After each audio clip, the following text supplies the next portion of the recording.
ரீஒர்க்கான process பார்த்தீங்கன்னாக்கா start பண்ணிட்டோம். Panel எல்லாமே ஃபிட் பண்ணியாச்சு. நெக்ஸ்ட் இன்டீரியரில் பார்த்தீங்கன்னாக்கா நம்ம இந்தந்த மெட்டீரியல்ஸ் தான் வந்து பயன்படுத்த போகிறோம்.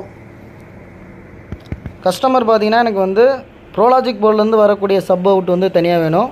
நெக்ஸ்ட்டு எனக்கு அடிஷ்னலாக இன்னொரு சப் ப்ரீ வச்சுருக்கேன். அதாவது எனக்கு இதோடைய சப்போடைய அவுட் வந்து பிடிக்கலனா எனக்கு நான் ஆல்டர்னேட்டாக வந்து அதில் வச்சு கேட்குற மாதிரி எனக்கு பண்ணி கொடுங்க அப்படின்னு சொல்லி கேட்டிருந்தாங்க. இப்போ அதில் யூஸ் பண்ண போகிற மெட்டீரியல்ஸ்லாம் பார்த்தீங்கன்னாக்கா இதுதான். 4 கெப்பாசிட்டர்ஸோடு தான் நமக்கு இந்த ஆம்ப்ளிஃபையர் வந்து நம்ம ரெடி பண்ண போகிறோம்.